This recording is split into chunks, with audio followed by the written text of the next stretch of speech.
everyone and welcome back to my madhouse. Hi to everybody that's already subscribed. If you're new, I'm Neet. I normally put out videos on clothes and my home. I've done a few room tours and I've also done some vlogs here and there. Today we're starting a new little series called Clean with Neets. Highly unimaginative, but yeah, we're going to go with it. Basically, do I have OCD? I do have a little bit of OCD. Do I love cleaning? I love the end result. Cleaning is a chore, is what it is. But the reason I've decided to do this little series is I've lived in a number of houses over the years and I've picked up a lot of tips and tricks on making cleaning quicker and cheaper in terms of the products that I use. There are some old traditional methods that I absolutely swear by and I want to start kind of sharing them with you guys. So every now and again when I decide to do little things like descaling the kettle or cleaning the cooker, I'm going to turn on the camera and record for you guys what I do. We all have to clean. It's a bit crap, but we all have to do it. But like I said, I hope this is going to help you guys make a chore a little less boring, if you like. So what I'm going to go through today are my ride or die, awful phrase, but we're going to go with it, products that I use. Now, it's fine popping into the supermarket and buying products that are high in every chemical that you don't want to inhale, but you do because it's what most of us do. But like I said, I've found a lot of products that aren't harsh chemicals and will clean actually so much better and more efficient than what you buy off the supermarket shelves. Interesting. So without further ado, what I'm going to do is go through these products and explain to you how I basically use them, and I'm going to include the cost as well because I think the price is something that is going to help you guys decide on whether you want to carry on with overpriced chemical products from the supermarket or you want to try this stuff that basically costs pennies. Alright, so let's get into the first products. Right, we are going to kick off with these. Right, these are microfiber cloths, okay? These are your best friend when it comes to cleaning. These and some of the other products, we'll go into those in a minute. So Grandma Starling first introduced me to these. Now, they sell these everywhere, but what I would say with these is you can buy the cheap ones, and that's absolutely fine. Just be aware that they leave a bit more fluff in and around things like the windows and the mirrors that I also use to clean them with. These are brilliant for cleaning. You can dust with them. Like I said, I clean my windows with them, mirrors, surfaces, everything. And they don't smear at all. At all. So in conjunction with this bestie, you've got to get yourself some of this. Okay, so this is deionized water. Deionized water was a gift given to me by my window cleaner. We got talking to him one day. Now, window cleaners are there to clean your windows and they clean them without smearing them. If you use tap water full of chemicals, don't know if you've noticed, but it'll smear. What he does is he goes to some water factory somewhere and basically they take all of the chemicals out of the water and that is what he uses to clean his windows. And this is that stuff. So there's no chemicals in here. This is the best stuff to use in conjunction with these to basically clean your windows, clean your mirrors. Fabulous dusting cloths. They'll pick up all the dust basically. I can't literally live without these. I use them to clean all the marks off the cupboards. I'll put a little bit of this onto this, not so that it's wringing wet, just so that it's damp.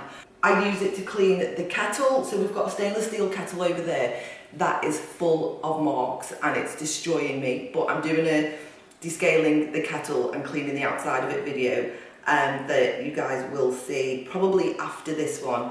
And I will show you how these two work together and how to get all the marks off any stainless steel product.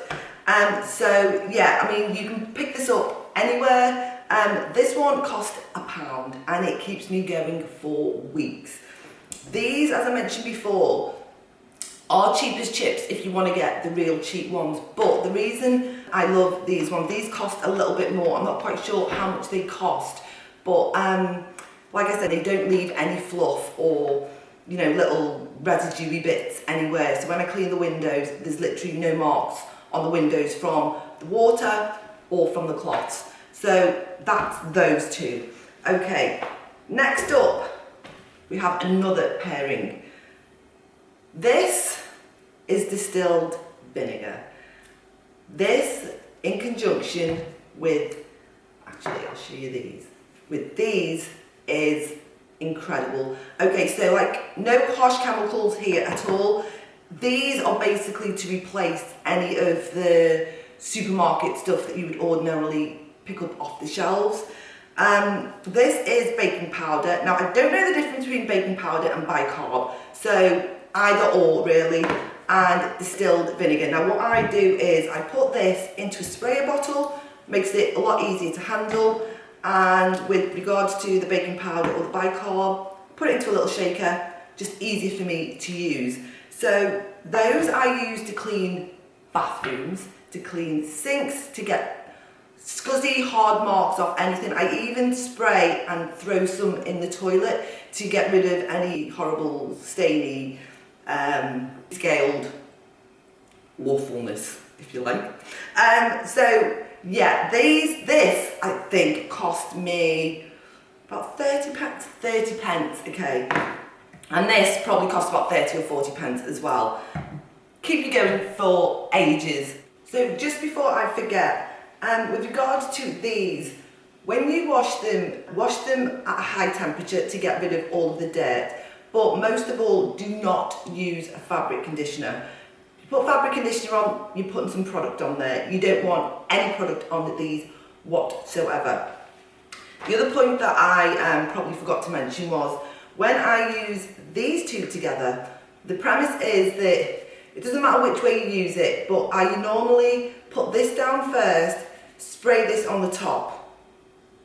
And what happens is you get a chemical reaction and there's a heck of a lot of fizz, and that is what is used to pick up all the dirt, soften it all, that you then just need to get a cloth and wipe it all down. So the premise is that I do use these together, but I use it so that this goes first, this goes over the top, create a fizz, leave it for a little while, clean away. Done! Right, so the last cleaning product I want to talk about is Pearl.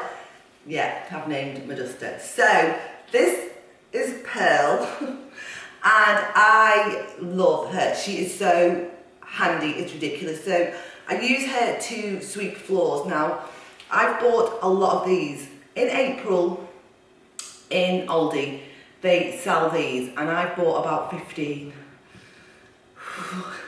They came in a box. It was like Christmas.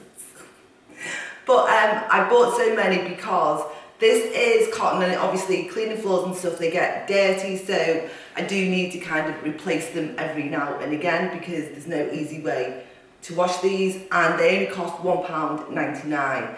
I've got one of these that I clean the floors with and I also, so easy to get webs and clear up top, but I've also got another one that I just use for like skirting boards and any cleaning doors and all this, any other little bits and pieces actually. I don't always want to use this one that I use on the floors on all of the other woodwork and stuff. It's just dirt on dirt, isn't it? So that might be a bit OTT, but it's how I clean. So yeah, if you do like the idea of these, then like I said, keep an eye out at Aldi because for £1.99 it's an absolute bargain. And a duster's a duster, right? Okay, so I'll put her down on the floor. Hi everyone, so this is a future me. I've just watched the whole video back and because it's a 4K camera, it cut out one of my ride or die products, which was the Humble Fairy Liquid. Now I will go through how brilliant a product the Fairy Liquid is. I generally use it obviously for dishes, but I also use it if there's a lot of crap on the oven. What I'll do is I'll use this to try and get a lot of the excess off before I go in with the deionized water and the microfiber cloths. So like I said, I will go through with you the 101 uses of Fairy Liquid. Any Fairy Liquid will do, but yeah, we'll talk about that when I show you how I clean and where I use it. So yeah, back to me before this me. So I think that is everything. As we go through, I'm also going to try some new methods. I'm always kind of researching what is out there, if you like, old methods that people have just kind of found and it's become a thing, or just generally what else is there to make cleaning a little bit more easier. I'll try and make it as fun as I can, if you can call cleaning fun. But we're going to give it a go. So I hope you've enjoyed this video. Hope this lot has given you something to think about. So yeah, look out for my video on descaling the kettle, which will involve using this. So until then, thanks so much for watching guys, and I'll see you in the next video. See you later, bye!